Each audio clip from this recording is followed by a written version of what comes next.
ሰላም ጤና ይስጥልን ከኦሮሚያ ሚዲያ ኔትወርክ ዕለታዊ ዜና ይዘን ቀርበናል ከዜናው ጋር ደጀኔ ጉተማ ነኝ በኢትዮጵያ በኮሮና ቫይረስ የተያዙ ሰዎች ቁጥር 23 መድረሱን ጠቅላይ ሚኒስትር አብይ አህመድ አስታወቁ ጠቅላይ ሚኒስትሩ በይፋዊ የፌስቡክ ገጻቸው ባስተላለፉት መልእክት በቫይረሱ የተያዙ ሰዎች ቁጥር መጨመሩን ገልጸዋል የጤና ጥበቃ ሚኒስትር በበኩሉ 23 የደረሱት በኮሮና ቫይረስ የተያዙ ሰዎች ሁለት ሰዎች ደግሞ በአማራ ክልል መገኘታቸው ነው ያስታወቀው አንደኛዋ ከዱባይ ቆይታ ወደ ባህር ዳር የተመለሰች ሲሆን ሌላው ደግሞ ከአሜሪካን የመጣ የአዲስ ቅዳም ነዋሪ መሆኑን የጤና ሚኒስትሯ ዶክተር ሊያ ታደሰ አስታውቀዋል ሁለቱም ግለሰቦች ላለፉት ቀናት ክትትል ሲደረግላቸው መቆየቱን ሚኒስትሯ ጠቅሷል ከዚህ ጋር በተያያዘ ሁኔታም ከግለሰቦቹ ጋር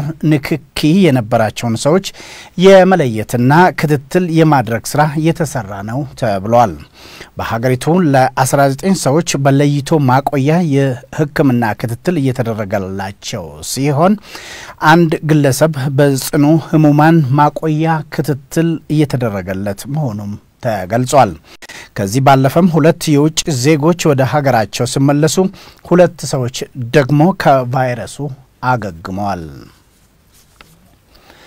በኦሮሚያ ክልል የከተማ ውስጥ የህዝብ ትራንስፖርት መታገዱን የክልሉ መንግስት አስታወቀ በዚህ መሰረት ታክሲ ባጃጅ ሞተር ሳይክልና ጋሪ ሙሉ በሙሉ አገልግሎት መስጠት እንዲያቆሙ ተወስኗል ሀገር አቋራጭ የህዝብ ትራንስፖርትም ሙሉ በሙሉ እንዲቋረጥ ነው የክልሉ መንግስት ውሳኔ ያሳለፈው በክልሉ ያሉ የወረዳ የትራንስፖርት አገልግሎት ሰጪዎች የመጫን አቅማቸውን 50 በመቶ እንዲቀንሱ የመንግስትም ሆነ የፓርቲ ስብሰባዎች እንዳይካሄዱ የተወሰነ ሲሆን ስብሰባ የጠራም ሆነ ያሳተፈ አካል ህጋዊ እርምጃ እንደሚወሰድበት ተገልጿል ህብረተሰቡም በየአካባቢው እንዲቆይ ያሳሰበው የኦሮሚያ ክልላዊ መንግስት ነዋሪዎች ከገጠር ወደ ከተማ ከሚደረጉ ጉዞዎች እንዲቆጠቡም አሳስበዋል በክልሉ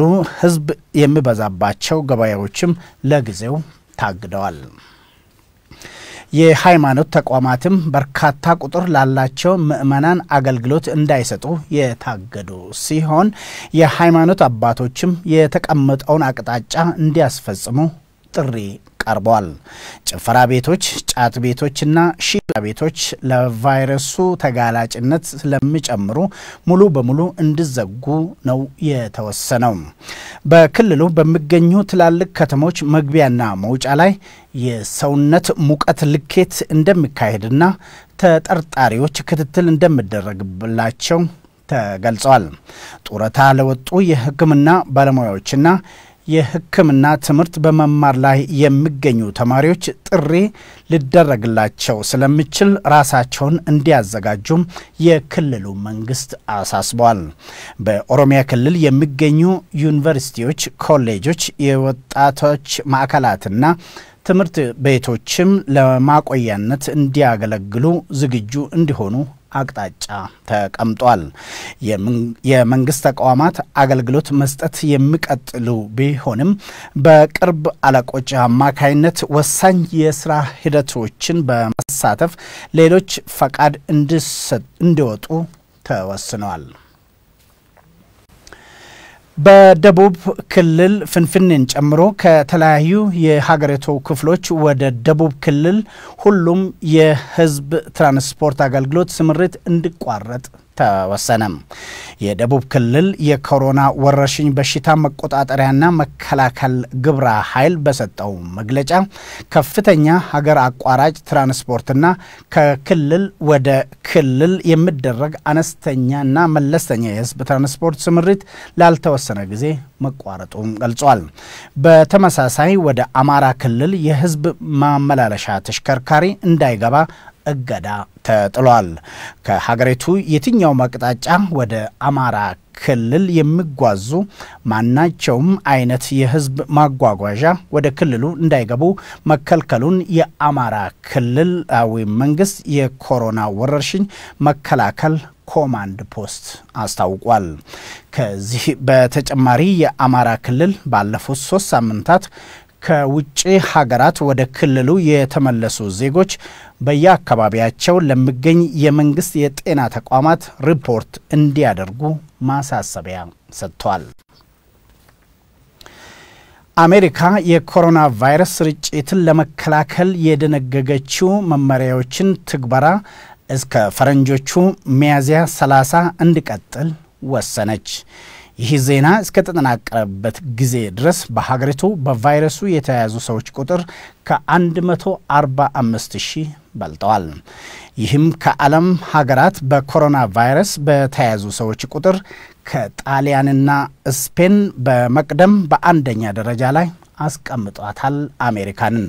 አዳነ ተስፋዬ ተጨማሪ ዘገባ አለው። አሜሪካ በአሁኑ ወቅት በምጣኔ ሀብት ቀዳሚውን ስፍራ ለመቆጣጠር የሚደረግ ፉክክር ይመስል ብዙ ነዋሪዎች በኖቬል ኮሮና ቫይረስ በመጠቃት የወረርሽኙ መነሻ የሆነችውን ቻይናንና በበሽታው ምክንያት የብዙ ዜጎቿን ሕይወት የተነጠቀችውን ጣሊያንን በማስከተል ግንባር ቀደምትነቱን ይዛለች። ቀደም ሲል የሀገሪቷ ፕሬዝዳንት ዶናልድ ትራምፕ በሽታውን ለመከላከል የሚወሰዱ አካላዊ ርቀትን መጠበቅን የመሳሰሉ እርምጃዎች በፈረንጆቹ ሚያዝያ ወር አጋማሽ ላይ በሚከበረው የፋሲካ በዓል ሰሞን ሊላላ እንደሚችል ገልጸው ነበር። ነገር ግን አሁን ፕሬዝዳንቱ እንዳሉት በ2 ሳምንት ውስጥ በበሽታው ምክንያት የሚያጋጥመው ሞት ከፍተኛ ደረጃ ላይ ሊደርስ የሚችልበት እድል አለም ብለዋል። ነገር ግን አሁን ፕሬዝዳንቱ እንዳሉት በ2 ሳምንት ውስጥ በበሽታው ምክንያት የሚያጋጥመው ሞት ከፍተኛ ደረጃ ላይ ሊደርስ የሚችልበት እድል አለ ብለዋል። ትራምፕ ትናንት ዋይት ሃውስ ውስጥ የኮሮና ቫይረስ ወረርሽኝ ግብረ ኃይል ስራዎችን አስመልክቶ በሰጡት ጋዜጣዊ መግለጫ ላይ እንደተናገሩት አካላዊ ርቀትን መጠበቅን የመሳሰሉት በሽታውን የመከላከል መንገዶች በአሸናፊነት ለመወጣት ዘዴ ነው ብለዋል። ፕሬዝዳንቱ አክሎም አሜሪካ ሰኔ ወር ላይ ከበሽታው ለማገገም ጉዞ ላይ ትሆናለች ሲሉ ተስፋቸውን ገልጸዋል። በአሜሪካ በ2 ሳምንት ውስጥ በኮሮና ቫይረስ ምክንያት የሚሞቱ ሰዎች ቁጥር ከፍተኛ መጠን ላይ ይደርሳል ያሉት ፕሬዝዳንት ትራምፕ ድል ከመገኘቱ በፊት ድልን ከማወጅ የከፋ ነገር የለም፣ ይህም ከሁሉ የባሰ ሽንፈት ነው ብለዋል። ቀደም ሲል የዋይት ሃውስ የሕክምና አማካሪ የሆኑት ዶክተር አንቶኒ ፋውቺ ቫይረሱ እስከ 200,000 የሚደርሱ አሜሪካውያንን ሊገድል እንደሚችል ስጋታቸውን ገልጸው ነበር። በአሁኑ ጊዜ አሜሪካ ውስጥ በበሽታው መያዛቸው የተረጋገጠ ከ140,000 በላይ ህሙማን ይገኛሉ። በጆንስ ሆፕኪንስ ዩኒቨርሲቲ በተጠናከረው አሃዝ መሰረት 2493 ሰዎች በኮቪድ-19 ወረርሽኝ ምክንያት ህይወታቸው ማለፉ ተገልጿል። ይህ በእንዲህ እንዳለም የቀድሞዋ የላይቤሪያ ፕሬዝዳንት ኤለን ጆንሰን ሰርሊፍ እንደ ኤሮፓያኖቹ የዘመን አቆጣጠር 2014 የኢቦላ ወረርሽኝ 2000 የሚሆኑ ዜጎቻችንን የቀጠፈበት ወቅት ሲሆን ወረርሽኙን ባልተጠበቀ መጠን በከፍተኛ ሁኔታ እየተዛመተም ነበር። የዓለም አቀፉ ማህበረሰብ ሲተባበር የምንፈራው ወረርሽኝም ሊቀንስ እንደሚችል አስረዳው። አሁንም ቢሆን ይህንን አጋጣሚ በመጠቀም መናገር የምፈልገው መተባበር እንደሚያስፈልግ ነው ብለዋል ኤለን ጆንሰን። ኮሮና ቫይረስ ወረርሽኝ ወቅት የምናገረው ቢኖር ዓለም አቀፉ ማህበረሰብ ተመሳሳይ የሆነ ትብብር እንዲያደርግ ነው። ምንም እንኳን አፍሪካ እንደ አህጉር ቫይረሱ ሲመጣ ቢዘገይም የጊዜ ጉዳይ ነው እንጂ መዛመቱን ለመታገል ምንም ዝግጅት ያላደረገችውን አህጉር ክፉኛ እንደሚመታት ሳይታለም የተፈታ ነው ብለዋል። በአሁኑ ሰዓት በዓለም ላይ ከ725 በላይ ሰዎች በበሽታው የተጠቁ ሲሆን ከ34,000 የሚበልጡ ደግሞ ህይወታቸውን አጥተዋል። በአህጉር አፍሪካ እስካሁን ከ4,600 በላይ ሰዎች በቫይረሱ የተያዙ ሲሆን ከ140 በላይ ደግሞ ህይወታቸውን አጥተዋል። ለዘገባው ቢቢሲ እና አፍሪካ ኒውስን ዋቢ አድርገናል። በተያያዘ ዜና የእስራኤሉ ጠቅላይ ሚኒስትር ቤንጃሚን ኔታንያሁ ለይቶ ማቆያ ሊገቡ እንደሆነ ተነገረም። የጠቅላይ ሚኒስትሩ የቅርብ ረዳት በኮሮና ቫይረስ መያዙን ተከትሎ በአሁኑ ወቅት ራሳቸውን ለይተው እንደሚገኙ ተነግሯል።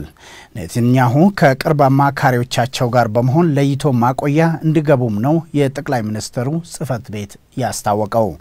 የጠቅላይ ሚኒስትሩ የዓለም አቀፍ ጉዳዮች አማካሪ በቫይረሱ እንደተያዙ መረጋገጡም ተዘግቧል። እንግዲህ ውድ አድማጮቻችንና ተመልካቾቻችን ከኮሮና ቫይረስ ራሳችንን እንከላከል እያልን ዕለታዊው ዜናውን በዚህ እንቋጫለን። መልካም ቆይታ።